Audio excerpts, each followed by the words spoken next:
Middle East, not about our southern border, but he's still trying to convince voters that Bidenomics is a good thing. So just wanted to alert you to that. But we do want to continue our discussion on what's going on in the Middle East. And so we're going to bring in our expert in the Middle East, former Trump Deputy National Security Advisor and author of Revolution, Trump, Washington, and We the People, KT McFarland. KT, thanks so much for being with us here. With all of this back and forth now between Iran and Pakistan, is this just another example of the weakness of the Biden administration? Yeah, in this specific instance, Pakistan, Iran, they've been contesting this land and the people on this land, terrorists, for a long time. That's not really our thing, but what is our thing is what Iran is doing. Now, in the last couple of days, Iran has moved out. It's, so far, the attacks against Americans, our allies, Israel, have all been done by Iran proxies, not coming from the Iranian territory, but coming from Yemen, coming from Gaza, coming from Lebanon, coming from Iraq, coming from Syria. But what happened in the last couple of days is Iran has started attacking in the region. So Iran is attacking American forces in northern Iraq, or American facilities in northern Iraq.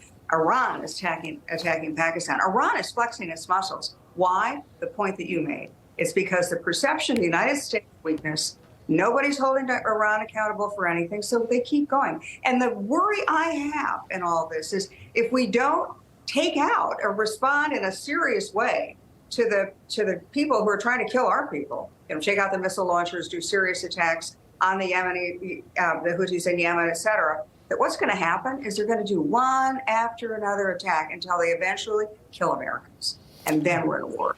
Yeah, and that is a scary thought, KT, and I know you wrote an article explaining a lot about this here. I think there was a playbook Joe Biden had when he walked into office, and that was the foreign policy of former President Trump. There was stability in that region. He had bankrupted Iran with those oil sanctions. He really had things under control. He responded. He killed Soleimani. He degraded them down so far. They didn't have money or the ability to do things like this. All Joe Biden had to do was keep it going, and he won't. And now this is the result. Yeah, President Biden came in, and it basically the decision rule on policies around the world, whether it's economic policies at home or foreign policies, if Donald Trump was for it, I'm against it. And so let's undo it. And so you're right. We had peace in the Middle East. The Arabs and the Israelis were at the Abraham Accords. Iran was bankrupt. The terrorist movement, Qasem Soleimani, was on his knees. The Iranians were not giving foreign money aid to their terrorist proxy groups around the region. And President Biden comes in and, he then takes the Houthis, for example. He takes them off the terrorist designation, no longer terrorists. They increase aid to the Palestinians, which we knew went right to Hamas, directly into Hamas.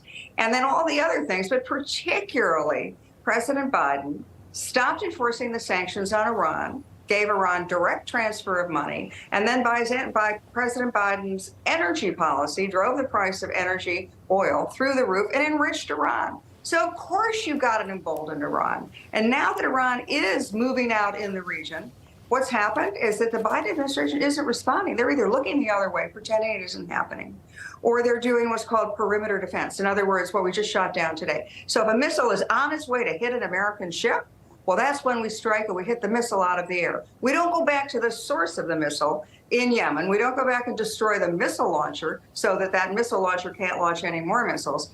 And as a result, Iran, we're little pinpricks on them, and of course they're going to keep escalating. Mm-hmm. And in the meanwhile, we see live right there on the screen, right below you, KT, President Biden touting Bidenomics here. While the Middle East is cracking up, our southern border is in chaos here, fails to acknowledge it.